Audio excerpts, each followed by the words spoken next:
بسم اللہ الرحمن الرحیم الحمد للہ رب العالمین والعاقبۃ للمتقین والصلاة والسلام على سید الانبیاء والمرسلین وعلى آلہ وصحبہ اجمعین.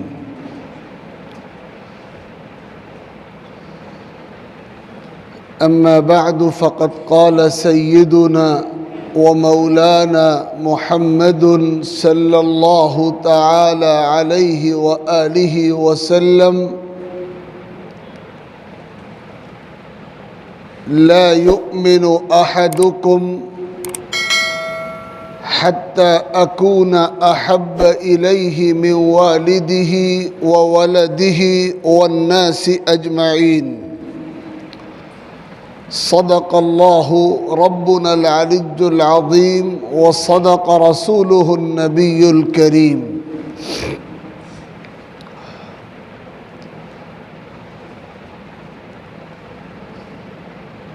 بزرگوں اور بھائیوں،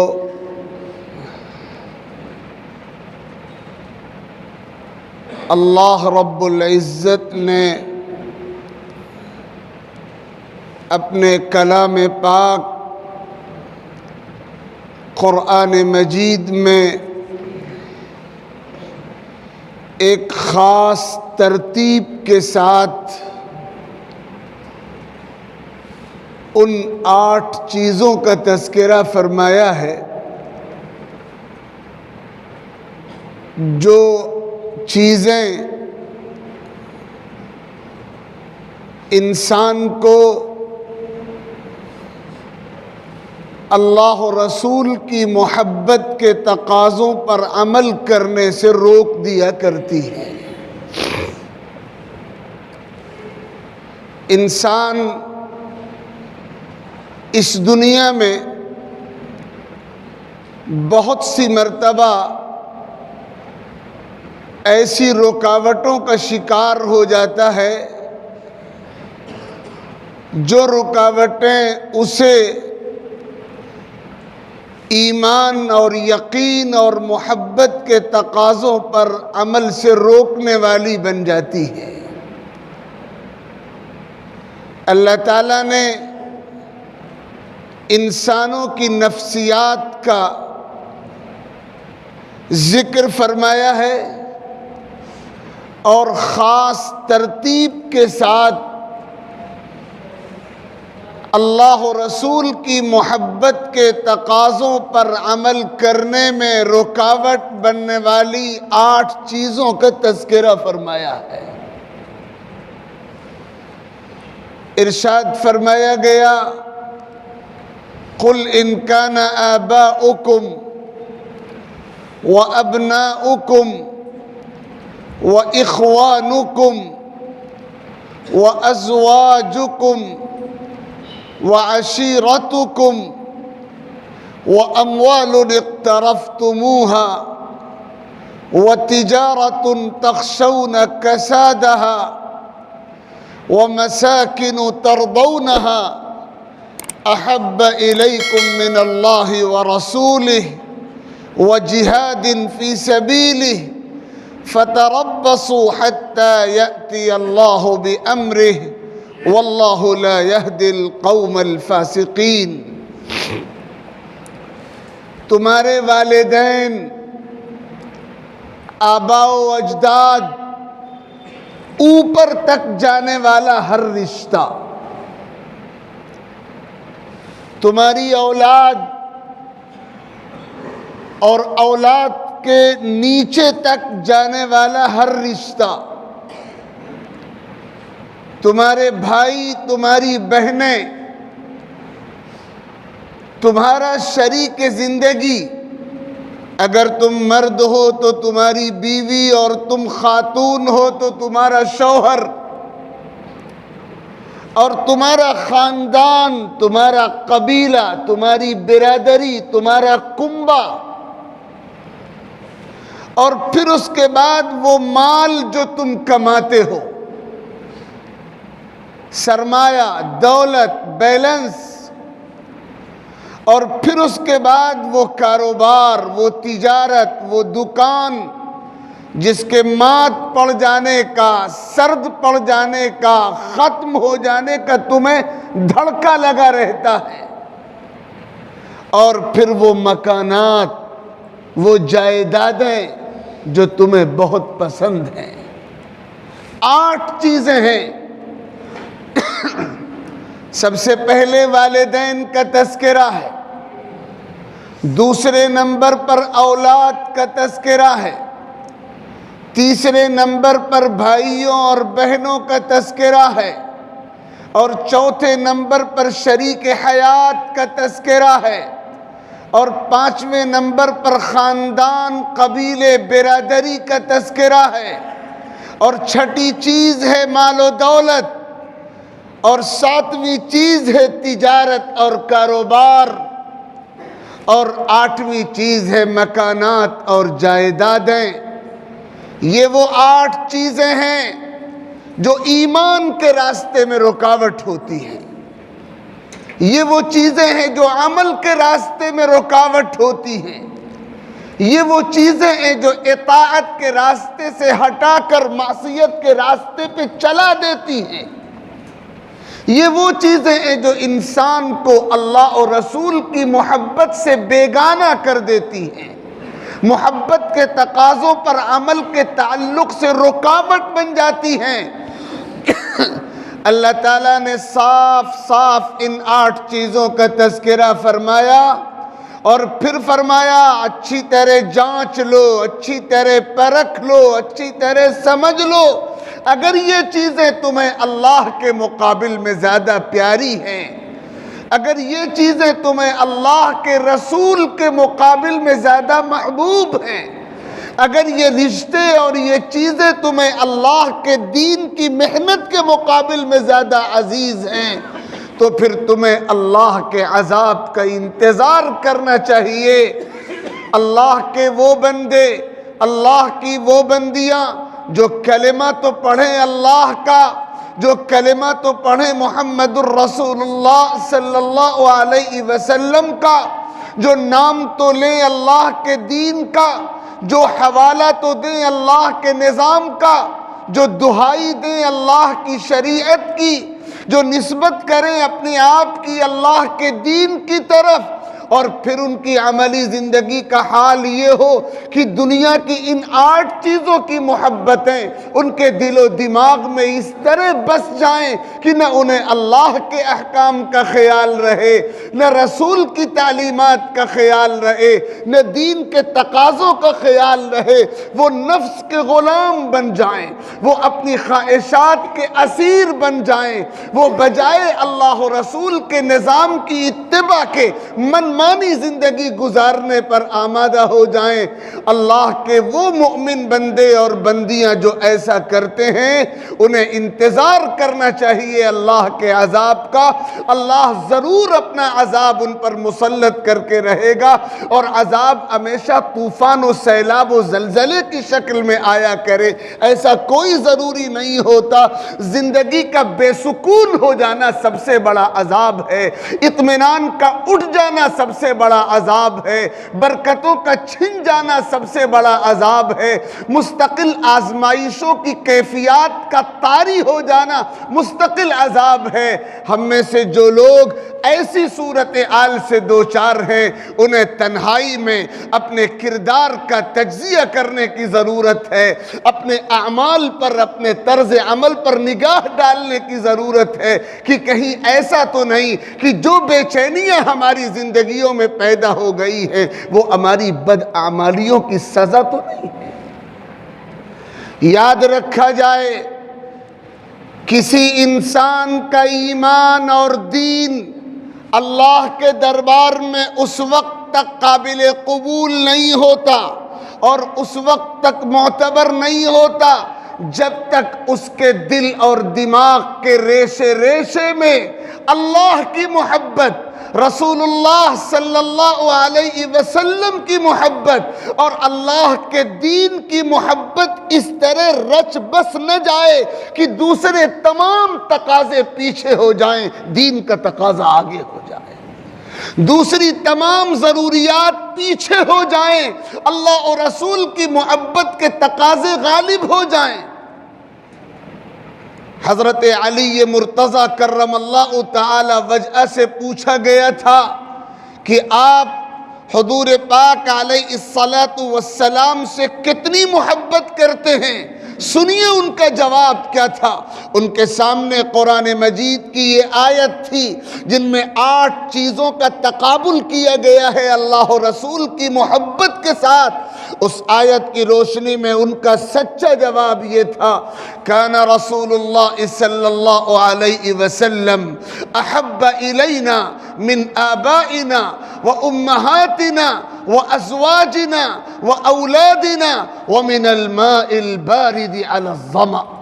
خدا کی قسم، جناب رسول اللہ صلی اللہ علیہ وسلم کی محبت ہمارے دلوں میں اپنے والدین کے مقابل میں زیادہ تھی، اپنی اولاد سے بڑھ کر، اپنی بیویوں سے بڑھ کر، اپنے سگے حقیقی رشتہ داروں سے بڑھ کر، دنیا کی تمام چیزوں سے بڑھ کر ہم کو محبت حضور پاک صلی اللہ علیہ وسلم سے تھی۔ اور سخت گرمی کے موسم میں سخت پیاسے انسان کو ٹھنڈے پانی کی جو طلب اور چاہت ہوتی ہے اور جو بے چینی اور بے قراری ہوتی ہے، اس سے زیادہ طلب، اس سے زیادہ چاہت، اس سے زیادہ محبت، اس سے زیادہ بے چینی اور بے قراری ہمارے دلوں میں جناب رسول اللہ صلی اللہ علیہ وسلم کے لیے ہوتی تھی۔ یہ وہ کیفیت ہے جو اسلام پیدا کرنا چاہتا ہے۔ اسلام یہی مزاج اپنے پیروکاروں میں پروان چڑھانا چاہتا ہے کہ تم دنیا میں جو کام بھی کرتے ہو شریعت کے دائرے میں کرتے رہو، تمہارا تعلق جن سے ہے تعلق برقرار رہے، لیکن اللہ کے واسطے اپنے سینوں میں، اپنے دلوں میں، اپنے دماغوں میں، اپنے ذہنوں میں کبھی اللہ و رسول کی محبت کو مغلوب مت ہونے دینا اور دوسروں کی محبتوں کو غالب مت ہونے دینا۔ غالب اللہ کی محبت ہونی چاہیے، غالب رسول اللہ صلی اللہ علیہ وسلم کی محبت ہونی چاہیے، غالب اللہ کے دین کی محبت ہونی چاہیے، دوسرے تمام تقاضے، دوسری تمام چاہتیں، دوسری تمام محبتیں مغلوب ہونی چاہیے۔ اور علماء کرام نے لکھا ہے کہ حضور پاک صلی اللہ علیہ وسلم سے محبت اس لیے بھی سب سے بڑھ کر ہونی چاہیے کہ اس دنیا میں فطری محبت، طبعی محبت، بے اختیار محبت، آٹومیٹک آپ سے آپ خود بخود ہو جانے والی محبت کے جو اسباب ہوتے ہیں وہ سارے کے سارے اسباب حضور اکرم علیہ السلام کی ذات والا صفات میں مکمل طور پر جمع ہیں۔ اس دنیا میں فطری محبت کا سب سے پہلا سبب ہوتا ہے حسن و جمال۔ انسان کسی بھی خوبصورت چیز کو دیکھتا ہے تو اس کا دل آٹومیٹک متوجہ ہوتا ہے۔ حسن و جمال فطری محبت کا پہلا سبب ہے۔ آپ کوئی خوبصورت درخت دیکھیں، کوئی خوبصورت مسجد دیکھیں، کوئی خوبصورت عمارت دیکھیں، کوئی دیدہ زیب و خوبصورت لباس دیکھیں، بغیر ارادے کے، بغیر اختیار کے خود بخود آپ کا دل اس کی طرف کھنچتا چلا جاتا ہے۔ اللہ تعالیٰ نے انسان کی طبیعت ایسی بنائی ہے کہ وہ حسن کو دیکھ کر کھنچتا چلا جاتا ہے۔ محبت کا سب سے پہلا سبب ہوتا ہے حسن و جمال۔ اس زاویے سے اگر دیکھا جائے حضور اکرم علیہ السلام سے زیادہ حسن و جمال کا پیکر اس کائنات میں نہ آپ سے پہلے پیدا ہوا، نہ آپ کے بعد قیامت تک پیدا ہوگا۔ حضرت جابر رضی اللہ تعالی عنہ فرمایا کرتے تھے کہ 14ویں رات کا چاند طلوع تھا اور میں حضور کی خدمت میں حاضر تھا اور آپ کے چہرے انور کی چمک دیکھ کر میں دم بخود تھا. کبھی میں آپ کے چہرے کو دیکھتا تھا اور کبھی چاند کو دیکھتا تھا اور ہر بار میرا فیصلہ یہ ہوتا تھا کہ آپ کے چہرے کی چمک چاند کی چمک سے بڑی ہوئی. دسیوں مثالیں ہیں. صحابہ کرام نے آپ کے حسن و جمال کا تذکرہ کیا ہے. تو اس کائنات میں حضور اکرم علیہ الصلاۃ والسلام سے زیادہ حسین و جمیل ہستی نہ پہلے پیدا ہوئی نہ قیامت کی صبح تک پیدا ہوگی. اس لیے اگر حسن و جمال کی بنیاد پر اگر کوئی ذات محبت کی مستحق ہے تو سب سے بڑھ کر ہماری محبتوں کے حقدار جناب رسول اللہ صلی اللہ علیہ وسلم ہیں. محبت کا اور فطری اور اٹوٹ چاہت کا آٹومیٹک غیر اختیاری عقیدت کا دوسرا بنیادی سبب ہوتا ہے کمال. کسی انسان میں کوئی کمال ہو تو لوگ اس کے کمال کی وجہ سے اس کے گرویدہ ہو جاتے ہیں. صاحب کمال انسان کسی بھی فیلڈ میں صاحب کمال ہو، اگر وہ تعلیم کا کام کرتا ہے باکمال معلم و ٹیچر ہو، اگر وہ علاج کرتا ہے تو باکمال ڈاکٹر اور معالج ہو. کسی بھی فیلڈ میں جو انسان باکمال ہوتا ہے دنیا اس کی فریفتہ اور گرویدہ ہوتی ہے. یہ اللہ تعالیٰ نے انسان کے مزاج کی ساخت بنائی ہے. اس کائنات میں حضور اکرم علیہ الصلاۃ والسلام سے زیادہ باکمال شخص نہ پیدا ہوا ہے نہ پیدا ہو سکتا. اللہ نے خود اپنی کتاب مجید میں فرمایا وَإِنَّكَ لَعَلَىٰ خُلُقٍ عَظِيمٍ. اے نبی آپ اخلاق کی سب سے اعلیٰ عظمت کے مقام پر ہیں. آپ سے بڑھ کر باکمال انسان پیدا ہی نہیں کیا گیا. جامع الکمالات بنایا گیا، تمام خوبیوں کا مجموعہ آپ کی ذات کو بنایا گیا. ڈھونڈنے والے ڈھونڈ ڈھونڈ کر تھک گئے. کوئی نقص کوئی کمی بلکہ کمی اور نقص کا کوئی شائبہ بھی تلاش کر کے سامنے نہیں لایا جا سکا. تو محبت کا دوسرا سبب کمال ہوتا ہے. اور اس حوالے سے اگر کوئی ذات ہماری محبتوں کی سب سے بڑھ کر مستحق ہو سکتی ہے تو وہ جناب رسول اللہ صلی اللہ علیہ وسلم کی ذات ہے. طبعی اور فطری محبت کا تیسرا سبب ہے احسان. انسان اپنے محسن کا غلام ہوتا ہے. اگر آپ پر آڑے وقت میں کوئی احسان کر دے، آپ مدد کے محتاج ہوں، سارے راستے بند ہوں اور اس وقت کوئی آپ کی مدد کے لیے کھڑا ہو جائے، اگر آپ میں انسانیت ہے تو آپ اپنے اس محسن سے عقیدت و محبت کا رشتہ ضرور قائم کریں گے. اب آپ تصور کیجئے کیا اس کائنات میں انسانوں کے لیے حضور اکرم علیہ الصلاۃ والسلام کی ذات سے بڑھ کر بھی کوئی محسن ذات ہو سکتی ہے؟ یہ کائنات صدقہ ہے حضور کا. ہمارا اور آپ کا وجود صدقہ ہے حضور پاک صلی اللہ علیہ وسلم کا. آپ نہ ہوتے تو ہمارا وجود نہ ہوتا، آپ نہ ہوتے تو کائنات کا وجود نہ ہوتا. اور پھر اس کے بعد جو ایمان ہمیں حاصل ہے وہ ایمان حضور کا صدقہ ہے. جو علم ہمیں حاصل ہے وہ حضور کا صدقہ ہے. اس دنیا میں اپنے آنے کا مقصد جو ہمیں معلوم ہوا وہ حضور کا صدقہ ہے. جو کچھ یہاں مل رہا ہے وہ آپ کا طفیل ہے. اور مرنے کے بعد کی دنیا میں جو کچھ ہمیں اللہ کی رحمتوں کی صورت ملے گا وہ اسی ایمان کی بنیاد پر ملے گا جو ایمان جناب رسول اللہ صلی اللہ علیہ وسلم کے واسطے سے ہم تک پہنچا ہے. اگر احسان کی بنیاد پر کوئی ذات محبتوں کی حقدار ہے تو سب سے بڑھ کر محبتوں کے حقدار جناب رسول اللہ صلی اللہ علیہ وسلم ہے. اور فطری اور طبعی محبت کا چوتھا اور آخری سبب ہے قرابت، رشتہ داری. اس حقیقت کو اپنے دلوں میں نوٹ کر لیجئے. ایک مسلمان کے لیے حضور پاک صلی اللہ علیہ وسلم سے بڑا قریبی رشتہ دار کوئی نہیں. ہمارے باپ کا ہم سے جو رشتہ ہے، ہماری ماں کا ہم سے جو رشتہ ہے، اس سے زیادہ قریبی رشتہ ہم سے جناب رسول اللہ صلی اللہ علیہ وسلم کا ہے۔ اور اسی لیے قرآن نے فرمایا النبی اولا بالمؤمنین من انفسہم، نبی مسلمانوں سے ان کی جانوں سے بھی زیادہ قریب ہیں۔ تو اگر قرابت اور رشتہ داری کی بنیاد پر کوئی محبت کا حقدار ہے تو سب سے بڑھ کر جناب رسول اللہ صلی اللہ علیہ وسلم ہماری محبتوں کے حقدار ہیں۔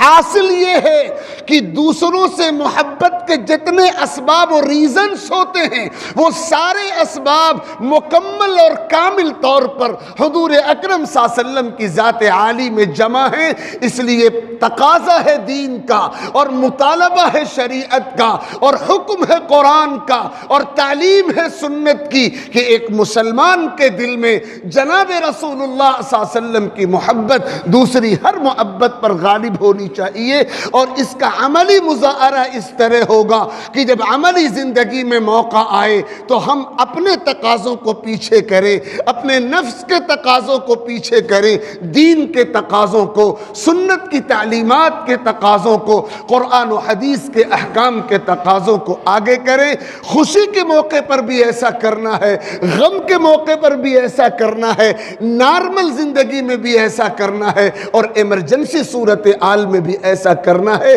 ایسا کیے بغیر ہم اپنے آپ کو سچا محبت کرنے والا، معتبر مسلمان، کامل ایمان والا ثابت نہیں کر سکیں گے۔ اللہ رب العزت مجھے بھی توفیق عطا فرمائے، آپ سب کو بھی توفیق مرحمت فرمائے، آمین۔ وآخر دعوانا ان الحمد للہ رب العالمین۔